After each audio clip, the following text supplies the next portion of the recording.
കൊക്കും കുറുക്കനും അയൽവാസികളായിരുന്നു. ഒരിക്കൽ കൊക്കിനെ ഒന്ന് പരിഹസിക്കാനായി ഒരു സൂത്രം ഒപ്പിക്കണമെന്ന് കുറുക്കൻ തീരുമാനിച്ചു.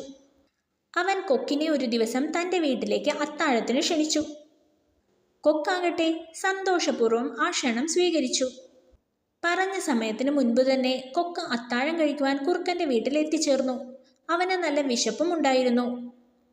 എന്നാൽ കുറുക്കൻ അത്താഴത്തിന് വിളമ്പിയത് സൂപ്പായിരുന്നു, അതും പരന്ന പാത്രങ്ങളിൽ.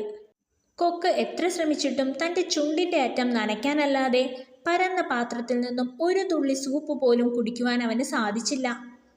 കുറുക്കൻ രുചിയോടെ സൂപ്പ് കുടിക്കുന്നത് അവന് നോക്കിയിരിക്കേണ്ടി വന്നു. കുറുക്കൻ തന്നെ പരിഹസിക്കാനായി ഒപ്പിച്ച സൂത്രമാണിതെന്ന് കൊക്കിന് മനസ്സിലായി.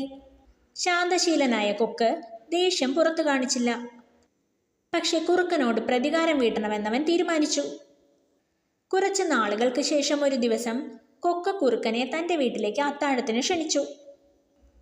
കുറുക്കൻ ക്ഷണം സ്വീകരിച്ച് പറഞ്ഞ സമയത്ത് തന്നെ കൊക്കിൻ്റെ വീട്ടിൽ എത്തിച്ചേർന്നു. രുചികരമായ ഭക്ഷണത്തിൻ്റെ മണം കൊക്കിൻ്റെ വീട്ടിൽ മുഴുവൻ നിറഞ്ഞു നിൽക്കുന്നുണ്ടായിരുന്നു. ആർത്തിയോടെ കുറുക്കൻ അത്താഴം കഴിക്കുവാനിരുന്നു. പക്ഷെ കൊക്ക് അത്താഴം വിളമ്പിയത് മെലിഞ്ഞ കഴുത്തുള്ള നീണ്ട പാത്രങ്ങളിലാണ്. കൊക്കിന് തൻ്റെ നീണ്ട ചുണ്ടുപയോഗിച്ച് അതിൽ നിന്നും എളുപ്പത്തിൽ ഭക്ഷണം കഴിക്കാമായിരുന്നു. പക്ഷെ കുറുക്കൻ എത്ര ശ്രമിച്ചിട്ടും പാത്രത്തിൻ്റെ പുറമേ നക്കാനല്ലാതെ ഒരു തുള്ളി ഭക്ഷണം പോലും കഴിക്കുവാൻ അവന് സാധിച്ചില്ല. ദേഷ്യം മൂത്തു നിൽക്കുന്ന കുറുക്കനോട് കൊക്കിങ്ങനെ പറഞ്ഞു: നമ്മൾ നമ്മളുടെ അയൽവാസികളെ പരിഹസിക്കുന്നതിനായി സൂത്രങ്ങൾ ഒപ്പിക്കുകയാണെങ്കിൽ അതേ സൂത്രങ്ങൾ അവർ നമുക്ക് നേരെയും പ്രയോഗിക്കുമ്പോൾ അത് സ്വീകരിക്കാനും തയ്യാറായിരിക്കണം. ഇത് കേട്ട കുറുക്കൻ നാണിച്ചു തല താഴ്ത്തി.